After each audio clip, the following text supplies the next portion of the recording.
And hello, everybody. Welcome to Narrative Live. It is a late start for us tonight, and I apologize for that. That's entirely my fault, but we're here. And I'm very excited to have Jeff Stein from the incredible Spy Talk, who is, and you could, such a good tagline. You were just telling me, intelligence for thinking people, I think you just said it was. Is that correct? Yeah, we kind of like that. That's a really good one. People may recognize you from your long and illustrious career as the guy from Newsweek who covered a lot of interesting things as a columnist. You were also at the Washington Post, and before that, you were at Congressional Quarterly. Quite an illustrious career. And then you've decided to spend a lot of time these days focused entirely on the intelligence world. And you're also the foreign news editor for UPI. You've been at the New Republic, the Nation, and Italy's L'Espresso. Do you speak Italian?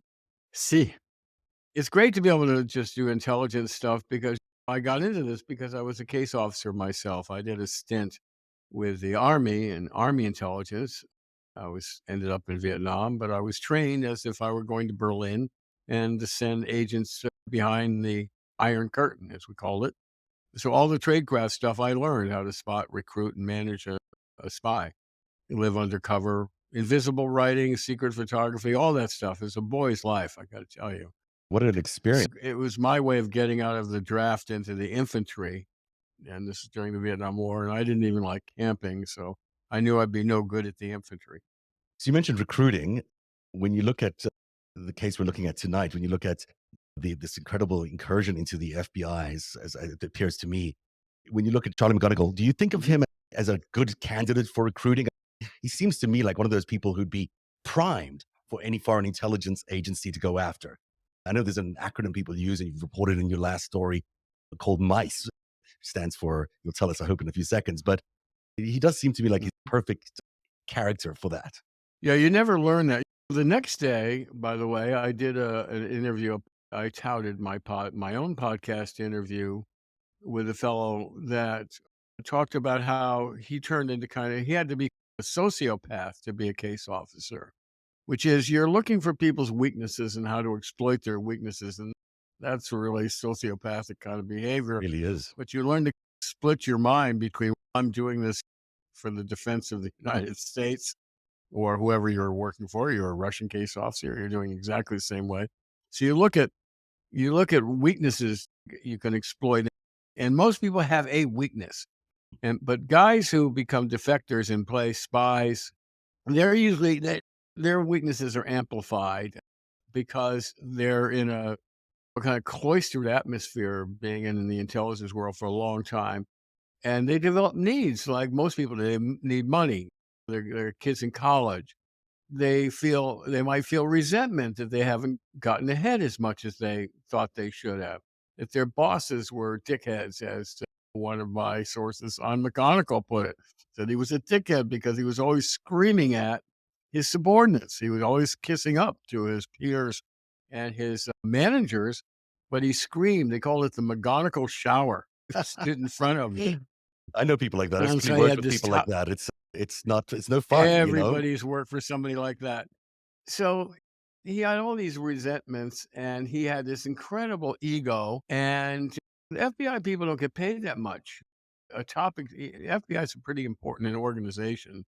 And if you're pretty highly ranked, like he was as the head of counterintelligence in the FBI, you might be thinking, I should be making a lot more money doing what I'm doing. I'm doing world changing stuff. Yeah, you really are in that job, especially in the years that he was working. He was right at the tip of all these world events. He probably did, we think, maybe change the course of history, but if not, he certainly had the capability of doing that. The New York office is almost like a semi-autonomous branch of the FBI, like the prosecutors, the DOJ office in the Southern District of New York is almost like its own Justice Department. There's a lot of autonomy there. It's a very powerful audience. And if you're running counterintelligence in New York, you're really in the center of things because that's where the spies are. If they're not in Washington, they're in New York. And there's the United Nations with all its spies and counter spies and so on. And you're certainly going to know the ins and outs of your opponents. And if your opponent hasn't been indicted, like Oleg Deripaska, Deripaska. Love his then name. and he comes to you and he gives you a business opportunity, you can say, I know this guy. You can say to yourself, I know this guy is he's a Russian agent, but he's never been indicted here. He's never been charged with espionage, money laundering, all these other things he's been charged with or suspected of. And of course, Charlie McGonigal was really in a position to know this. So he knows who he's dealing with. But he knew as well that he And was critical to the 2016 influence operation. So it's not that he didn't know he was he guilty. knew He knew that. he was guilty. He was that's just he knew all this stuff Mm, about Deripaska. yeah. He knew all this stuff about him. The smell of money. You wave the smell of money in front of a guy like McGonigal who's got resentments, right? And he's got a huge ego. And so here comes somebody waving a lot of money, more money than you've ever seen before, except in money laundering cases that you might have been involved in. And you want to show your bosses that you can really pull something off in a negative way. You're almost asking to be caught. People who do this are sick little puppies. They really have got a crack in their personality. And a trained intelligence officer is trained to recognize this and draw this out over conversations over time, and then fill the need that is the gaping hole in your target's personality. Love, affection, respect.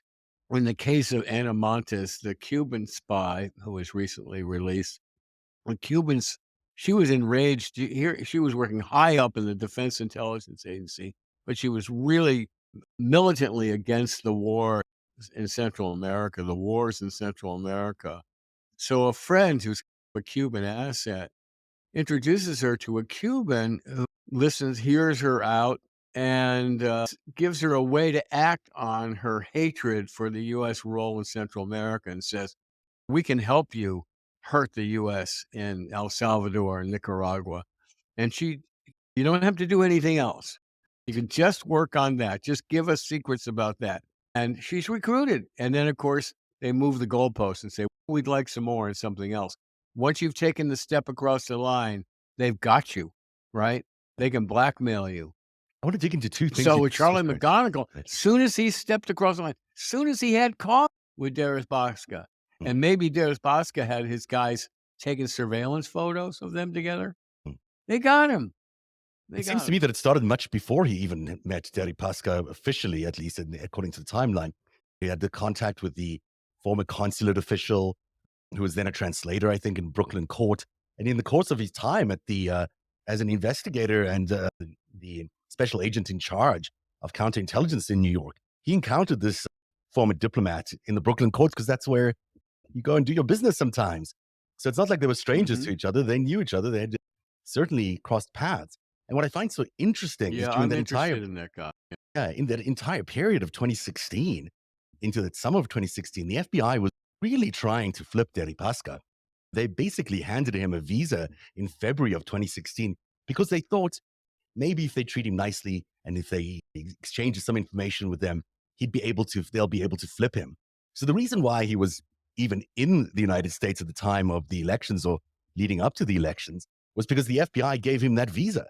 And there's no doubt that, he would have encountered Deripaska and even perhaps in the halls there. They might have had conversations. They were debriefing him on various occasions. It would not have been surprising. Deripaska was throwing himself at U.S. intelligence as well. Yeah, exactly. So he volunteered to help out on the missing FBI agent in Iran. Exactly. So there's a whole history and there his own of money this dance with Deripaska that was quite brilliant, really, because he not only was doing this incredible maneuver against American democracy and coordinating this attack on democracy, but at the same time, he was dangling himself as a real prospect for being someone who was going to flip. And then there's, of course, the Christopher Steele saga, where there are a lot of indications, although Christopher Steele will deny that Steele was working for Deripaska, even at the time that he was making that exact document. A former Russian asset of the CIA came to me right after the Steele dossier. He wanted to have lunch, and I went and have lunch with him. And he said, that's bullshit, right? Steele dossier, that stinks. He said, I think that's a Russian product. And I dismissed him out of hand. But in retrospect, I was very suspicious. There's a lot of, what's the spy game? There's a lot of reasons to believe a lot of things. Yeah. Deception is always in the middle of it. You've spoken to a lot of people who know Charlie McGonigal quite well, and you've described him as being someone with a bit of a mercurial character, someone who, who will blow up and has a lot of ego. That's okay. People can be like that, but still do their jobs well. But he held two jobs that you have to wonder how good or proficient he was at these jobs. If, as the head of cyber counterintelligence, he basically was in charge of trying to stop the attack on democracy that the Russians were doing, the GRU attack on the DNC, the WikiLeaks stuff, and yet it wasn't really able to even hint to many people that it was actually going on. When you think about the progress made at the DNC, it was so slow and painful. That case just ticked along very slowly. The same with the email cases, the same with Wiener. These are all, the timing seemed so unfortunate all the time. Do you think that was just Yeah. him being bad at his job? Do you think the Russians were really good at what they were You're doing? Or is he just, yeah. basically under They someone's are very good at it. influence? They are very good at this. They've been doing this a long time, even before the Soviet era. But the Bolsheviks picked up where the Tsar's agents left off. There are all these emigre anti-Bolshevik groups across Europe, and particularly in Paris in 1918, 1920. So what did the Bolsheviks do? They created their own emigre group and attracted the people to it and then rolled them all up. They're very good at this game. And McGonigal, in a way, right, reminds me a little bit of Kim Philby. McGonigal wasn't part of any establishment like Kim Philby was. Kim Philby went to all the right schools. He spoke the right way, bred, and he really shocked these. And people couldn't believe that he was be an agent, that he would have gone. Even when they knew he had, they couldn't really believe that Kim Philby at the top of British intelligence could be a quisling. Yeah. And he was. McGonigal didn't come from that same cut, but when you're in a position like that, when you're the head of counterintelligence, you're supposed to be the top Russian hunter, Mm. right? And you're tuning your cup. People aren't going to believe that. They don't want to believe that. No, they don't. And I think we have a lot more to learn about Charlie McGonigal. I think the arrest was just the second round with him. The first round would have been Charlie calling him in and saying, "Charlie, we got you. Let's make a deal. You cooperate and we can go easier on you." And I think his attorney said, "Well, maybe we'll get back to you on that, but right now there's no deal." But I think we're going to learn a lot more. I think there's going to be some motivation on some in the FBI to leak out that McGonigal was much more engaged in espionage. He has not been charged with I espionage, know. but we may learn he had his finger in so much stuff. He was involved in trying to get to the bottom of why the CIA had lost so many agents in China. This was as part of That's classic in counter. 2010, there was a concern around all these spies starting to disappear in China, and he was in charge of that special task force designed to figure out exactly what that was about, and who knows Yeah. whether he was leaking information during that. Who knows if he was leaking information to Deripaska as they were trying to grill him about what was going on in 26. And then there's all this incredible stuff that happened in Albania. And I have a lot of research, which I'll leave until tomorrow, about what he was really getting up to in Albania. And it's very lucrative for him and also very shady. And certainly looks to me like he was operating basically as a on the ground field operative for the other side. Yeah. And he's not the only ex-FBI guy involved in that mess either. Yeah. There's at least 4 of them Um, as far as I can see. and 4, yeah, and one of whom I know really quite well. Is this Uh, Mr. and, this Rossini?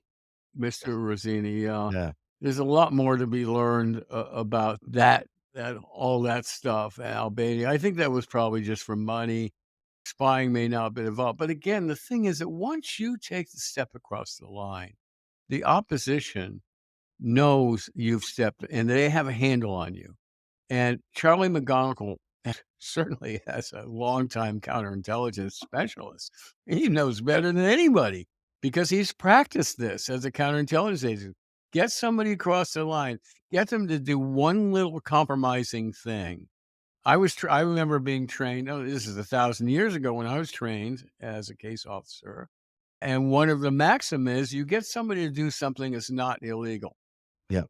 You ask a guy to give you a document that's not classified, and you have somebody photograph that meeting where he's giving you something. Or you don't even have to have that. He knows once he's done that, you've got something on him. He's going to bed with that in the back of his head at night, or she, I should say. Mhm. So It's one of the you ways that foreign agents get a handle on congressional staffers. So what you're describing is a longer process of recruitment, that it's not just a, hey, here's a bunch of money, let's get you going. That this takes a long time. It requires a building of a Does. relationship. It requires a process of understanding the vulnerabilities of that person, what they need, what kind of needs can you fulfill, and then a slow escalation of things that you're asking them to do. So it wouldn't be in that, hey, Charlie, here's a $220,000. I'm going to give you in a bag in a parked car outside of a restaurant. It didn't start there. It must have started way earlier with, hey, can you give us a little bit of evidence about this? Can you let us know what's going on in this particular investigation? And over time, they would have built a relationship of trust, maybe a friendship. McGonigal was going through a lot of personal issues as well. He had this relationship with his Girlfriend. girlfriend. He had his ex-wife, as he called her, although she wasn't an ex-wife in DC. There's a lot of things going on in his life. He was nearing retirement age and had spent 20 good years in in the FBI, had not seen enough. He had his Best kids. years of his life. Yeah. He had to give his kids through college. They were all college age kids. That's not cheap. And so you've got a man who really is primed for this kind of stuff. Even if he knows that he's doing it, he's probably thinking, how do I get them through all of this? How do I, not excusing him, of It, course. I'm it, just saying that's, it must have been tempting for a long time. There would be reason for him to meet with high-level targets of the FBI, like Derek yeah, Haska. There was reason for him to meet with these guys and try to recruit them or suss them out. Get who is this guy, Der Spaka? Let me get to know him. I'm the head of counterintelligence. I'm going to handle that myself. There are lots of Russian mobsters and mobsters slash agents close to Putin that were of high interest to the FBI. So he can meet with these guys. He's got a reason to meet with them. And he's trying to recruit them, right, to come over. But he may be sitting there and thinking at the same time, this guy's worth $1 billion. yeah, several. And Deripaska might be even kidding with him and Charlie, whenever you leave the FBI, you've got a job with me.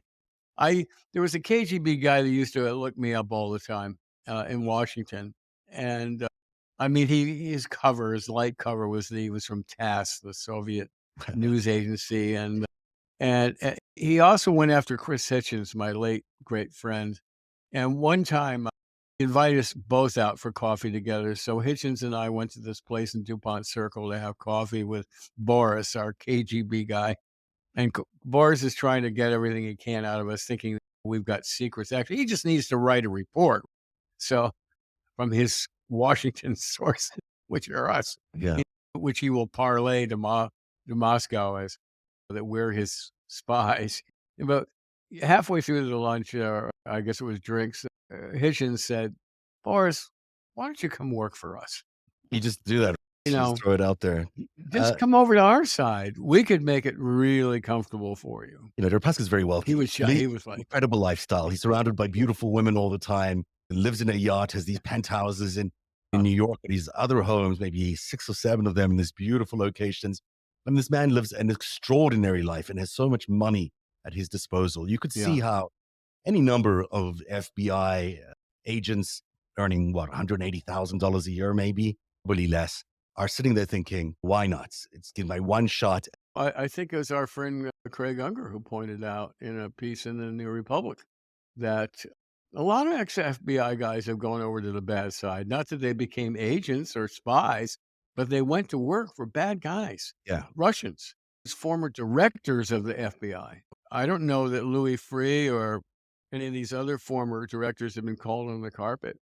I don't think so at all. And It's especially, amazing that the FBI lets them do it. it is amazing to me that they all do it because up until now, I guess it hasn't been that much of a problem. But up until 2016, it didn't seem like it was going to be that much of an issue. Then comes this attack on democracy, and suddenly it is a very big issue. So what might have been tradition You leave the force, you can go take whatever job you want and get your cushy job in working for some billionaire or working as a security analyst for somebody.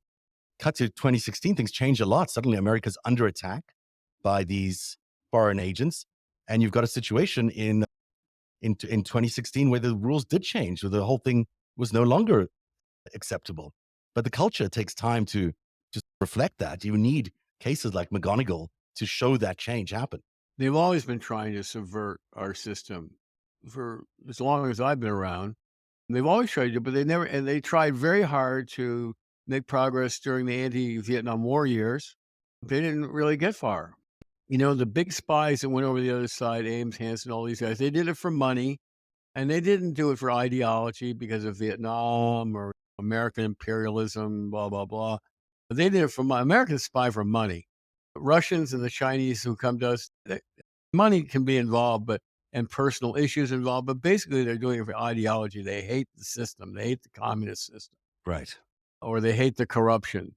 Very ideologically driven from the other side, but Americans spy for money. That's what they want. That's what they need. That's what they crave.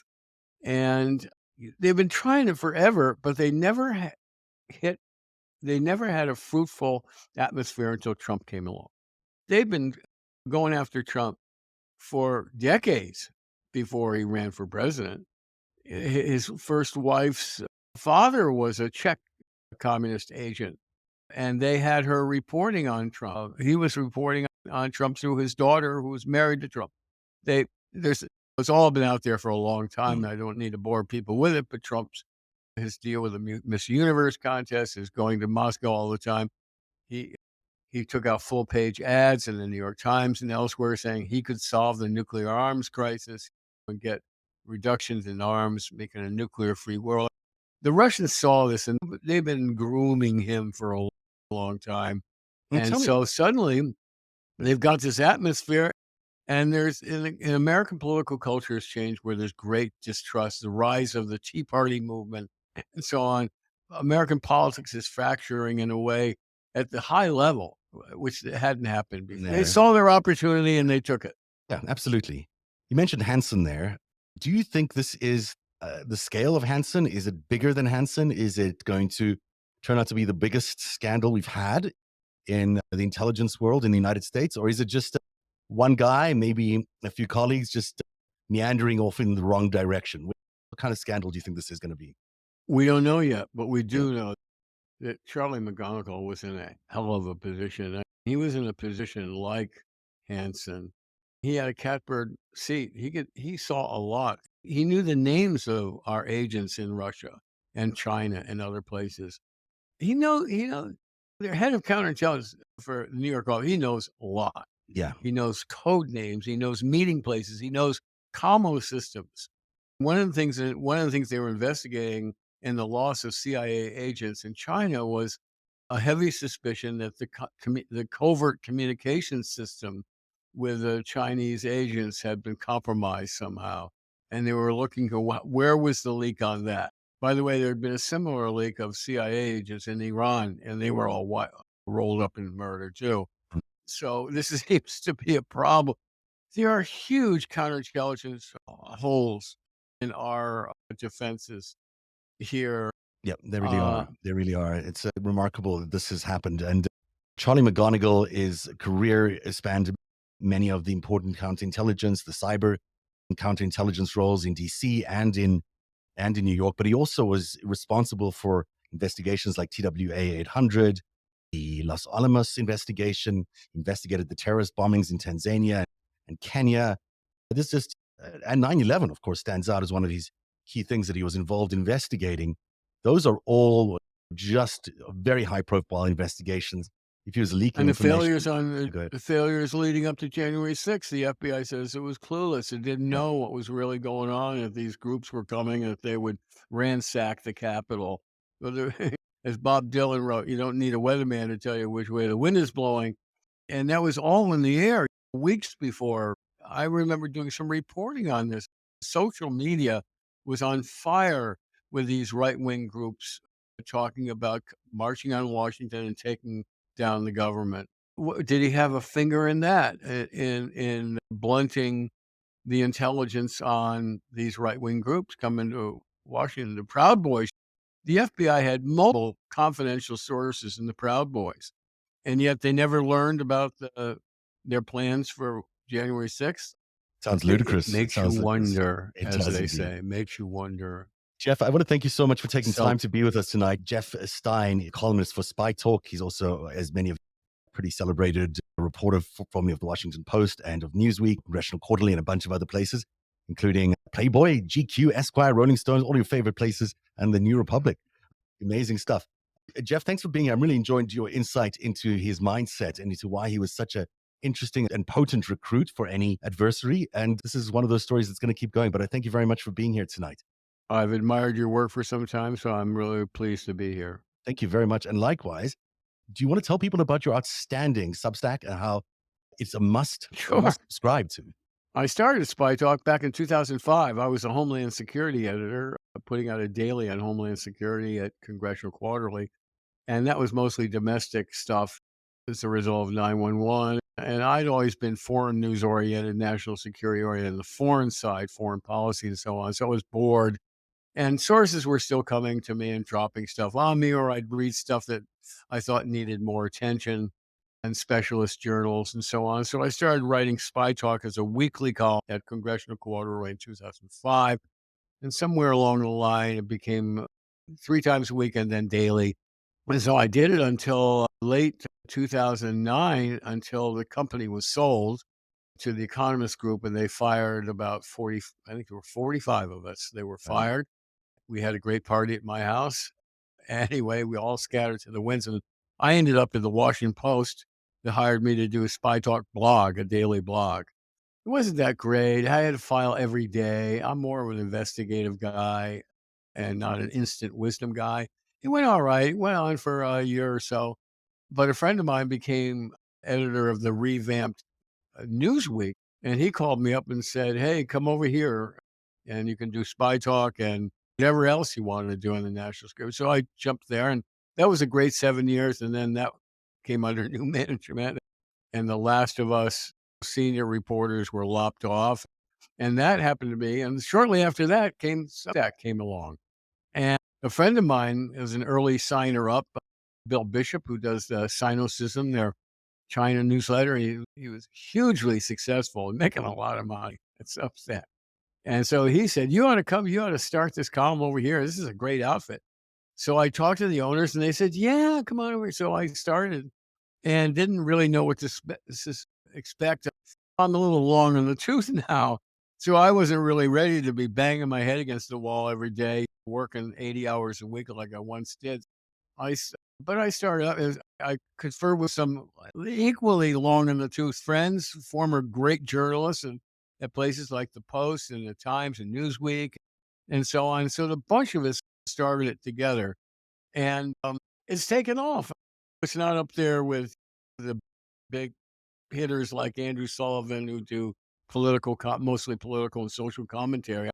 I'm a niche within a niche doing intelligence, but as I say, the subtitle is Intelligence for Thinking People, and that we live at the intersection of intelligence with foreign policy and military operations, so where they all come together. It's not the biggest thing on Substack, obviously, but it makes me a nice living, and I'm able to pay people, my contributors who write for me, and so all's good in the world. We're having fun, and when I have somebody who worked with McGonigal call me up and say, let me tell you about McGonigal, that makes my day.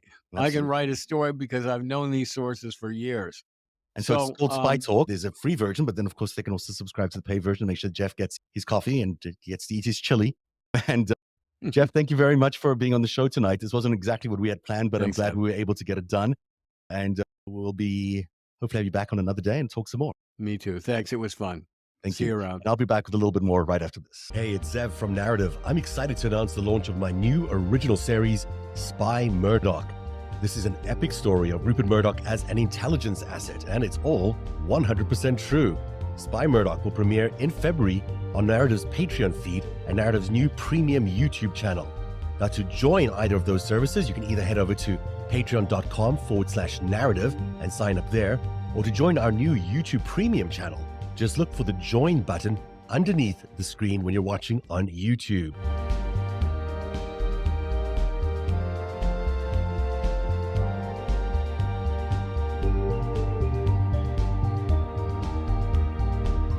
This is brand new content with bombshell revelations that have never been revealed before about the iconic Murdoch.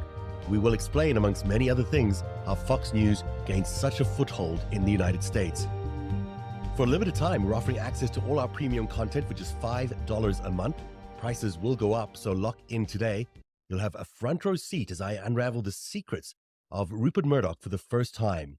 Don't miss this opportunity to be among the first to learn these brand new details and watch this narrative original series with me.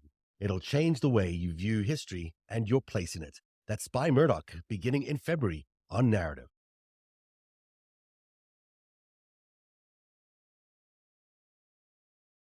So that wasn't obviously the intended show that we had put together for tonight. And I apologize for that. It is a tremendous amount of research that we've been able to put together, or I've been able to put together in the last 24 hours about what's been going on with the McGonigal affair. And I want to give it complete justice when I tell you about everything that I have. And I want to also let Jeff Stein talk about his very interesting encounters with and reporting around the kind of character that involved McGonigal, that his temperament and his life position. I really wanted to get everyone to understand who he was as a person, who is as a person, and what might have motivated his decisions to betray his country. That is a huge allegation when we say things betray his country, when we talk about betrayal and espionage. And why haven't we seen those kinds of charges around Charlie McGonigal yet? And as Jeff indicated there, and others have said to you, those are coming, in my opinion, too. There is just so much that is being investigated here. And this could just be a first foray into the story as they're trying to get Charlie McGonigal to flip, maybe to provide further evidence for the remainder of this investigation. Now, I have a very good sense of what that investigation looks like right now, and it certainly is massive. There's nothing that I can think of in recent history, with maybe the exception of Hansen, that even comes close. Maybe Epstein, maybe it's that kind of scale of successful intelligence operations that really have damaged the United States and our national security. Maybe it's the Mar-a-Lago documents that are that kind of scale. Certainly on a combined basis, when you think what American intelligence has been through in the last 6 or 7 years, there is a fundamentally, there's no other way to describe it, but a real intelligence war going on between the United States and our adversaries. And it's coming at the intelligence community from any number of sides. It's not just one country. It's certainly Russia, China, Israel, Saudi Arabia, UAE, you name it. There are things that the intelligence community is facing on a day-to-day basis, which they've never, ever had to deal with before. Maybe World War II is as complicated as this, but who knows? Certainly technology is different now. The number of intelligence assets, the amount of money being thrown around. It's a very difficult time for the intelligence community. And yet they're doing a fundamentally brilliant job in dealing with all of this, because frankly, the United States still seems to be winning, in my opinion, in this very complicated battle. So I have a lot to share. I can't do it tonight, and unfortunately, I'm going to have to wait another day because I just want to make sure that it's buttoned down. But there's a lot that I have to share with you, and I apologize we can't do it tonight. I can do it hopefully tomorrow night. I hope you'll join me at 8 o'clock tomorrow night for a special edition of Narativ, and we'll do the show we expected to tonight, Bribes, Blackmail, and Betrayal, which will give you a really good understanding of Charlie McGonigal's history as an intelligence asset, but also as a counterintelligence expert and spy for us. The work he's done, where he failed, where he succeeded, and also how someone like Oleg Deripaska played not only Charlie McGonigal, but Oleg Deripaska played everybody in the intelligence community. He, for many years, he's now considered perhaps one of the biggest targets in the intelligence community, because over those so many years, he kept dancing with the intelligence community in a way that made them think that they could really own him, and they were wrong. They did not own him at all, as we found out in 2016 when Donald Trump was elected. There's so much more to talk about. My own reporting has revealed that there are multiple agents. There are the kind of things that was going on with these operations are remarkable and terrifying, really, in some ways. Plus, there are things that Charlie McGonigal himself may not have realized he was being involved in when all of this was going, because intelligence is a game of shadows and cover and And maybe he wasn't even aware of some of these things that he was implicating himself in. Maybe he was. And that would be even scarier if he did. Plus, as we mentioned last time, all of this goes back decades. The tentacles are big. And we'll have more reporting on that tomorrow night. That's it for Narativ tonight. You can always support Narativ by going to patreon.com/Narativ. It's patreon.com/Narativ. My apologies again for the lateness of tonight's show. But tomorrow, 8 p.m., we shall see you then. Lots of really interesting stuff, and we'll break down the entire Charlie McGonigal case. On that note, let me say good night. Every minute of Narativ's reporting, every story that we break is made possible by our patrons. You too can become a patron by joining at patreon.com/Narativ. Narativ, where truth lives. One day, you'll tell the story of autocrats, crooks, and kings who came for our freedom.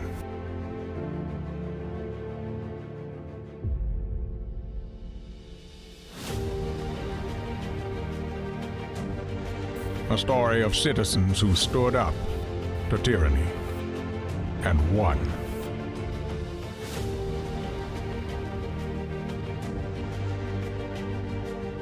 The people prevailed and renewed an old vow to a more perfect union. And that was just the beginning. The story continues. Narativ, where truth lives.